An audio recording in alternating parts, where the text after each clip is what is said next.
നിങ്ങളുടെ favourite shows ഇനി ഒരിക്കലും മിസ്സാവില്ല. ഇപ്പോൾ C5 കാണും നിങ്ങളുടെ ഫേവറേറ്റ് ഷോസ് തികച്ചും സൗജന്യമായി. പ്രിയേ, എന്താ നിന്നെ കാണാൻ ഇപ്പൊ ഇവിടെ ആരെങ്കിലും വന്നിരുന്നോ? ആര് വന്നു? ഞാനിവിടെ മുറിയിൽ ഇരിക്കുവായിരുന്നില്ലേ. ദേ, നീ കള്ളം പറയണ്ട. ആ വന്ന ശരത്തല്ലേ? നിങ്ങൾ സംസാരിക്കുന്നൊക്കെ ഞാൻ കേൾക്കുന്നുണ്ടായിരുന്നു. ഓ, ഒളിഞ്ഞു കേൾക്കുന്ന വൈഭവം പിന്നെ പറയണ്ടല്ലോ. നീ നീ എന്തൊരു അപകടം ചെയ്യുന്നെന്ന് നിനക്കറിയോ? എന്തപകടം? ആ ശരത്തിനെ വിശ്വസിക്കാൻ കൊള്ളില്ല. അവൻ നിന്നെ ചതിക്കും. അതെ, ഞാൻ നോക്കിക്കോളാം. ഇയാളുടെ കാര്യം നോക്കിയാ മതി. ഞാൻ ഇടപെടും. ശരത്തിന് നീ കൊടുക്കാമെന്ന് പറഞ്ഞ സ്വർണം നീ കണിമംഗലത്ത് നിന്ന് കൊണ്ടുവന്നതാ. നാളെ അവരത് ആവശ്യപ്പെട്ടാലോ? എന്നിട്ട് നമ്മുടെ അച്ഛനെ നാണം കെടുത്തിയാലോ? ഒന്ന് പോകുന്നുണ്ടോ?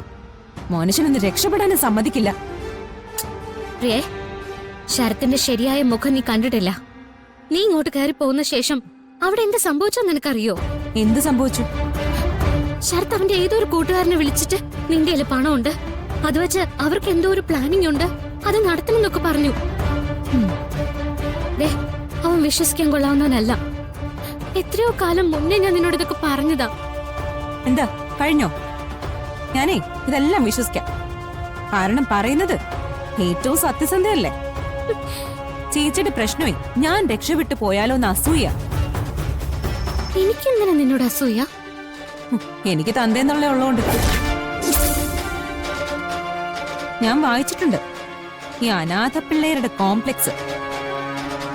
മറ്റുള്ളവരുടെ സൗഭാഗ്യങ്ങൾ കാണുമ്പോ അവർക്ക് മനസ്സിളകും. അത് മുടക്കാൻ വേണ്ടി കള്ളക്കഥകളും ഇറക്കും. നീ എന്നെ അങ്ങനെയാണ് മനസ്സിലാക്കിയിട്ടുള്ളതെങ്കിൽ എനിക്കൊന്നും പറയാനില്ല.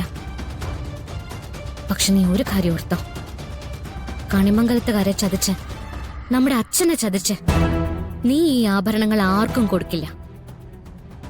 അച്ഛനോട് ഇപ്പൊ തന്നെ ഞാൻ എല്ലാം തുറന്നു പറയും. അപ്പൊ അച്ഛൻ എന്നെ ഇവിടുന്ന് അടിച്ചിറക്കും. ഞാനിവിടെ ഇല്ലാതായ അച്ഛന്റെ അമ്മയുടെ ഒറ്റ മോളായിട്ട് ചേച്ചിക്ക് ഇവിടെ കഴിയാം. ഇത് തന്നെയാ ഞാൻ നേരത്തെ പറഞ്ഞ അനാഥരുടെ കോംപ്ലക്സ്. പ്രിയേ, പോയി പറഞ്ഞോ, എന്താന്ന് വെച്ചാ ചെയ്തോ. പിന്നെ ഞാൻ ഇനി ഈ നാട്ടിലേ ഉണ്ടാവില്ല, ഒരിക്കലും തിരിച്ചു വരികയില്ല. മോളെ, നോക്ക്, കണിമംഗലത്ത് നിന്ന് ഇറങ്ങിപ്പോരാൻ എനിക്ക് ഒട്ടും മടിയില്ലായിരുന്നു. എന്റെ വഴിയിൽ ആര് തടസ്സം നിന്നാലും അവരെ ഞാൻ വെറുതെ വിടുകയില്ല. അത് ചേച്ചി ആയാലും. എനിക്കൊന്ന് ഉറങ്ങണം, ഒന്ന് പോയി തരുമോ?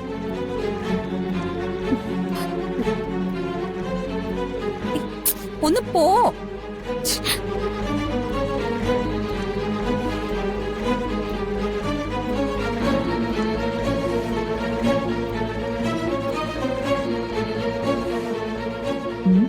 ഇനി അച്ഛനോട് പോയി പറയുമോ?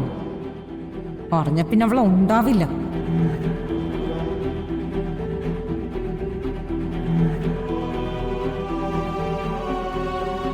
നാശം.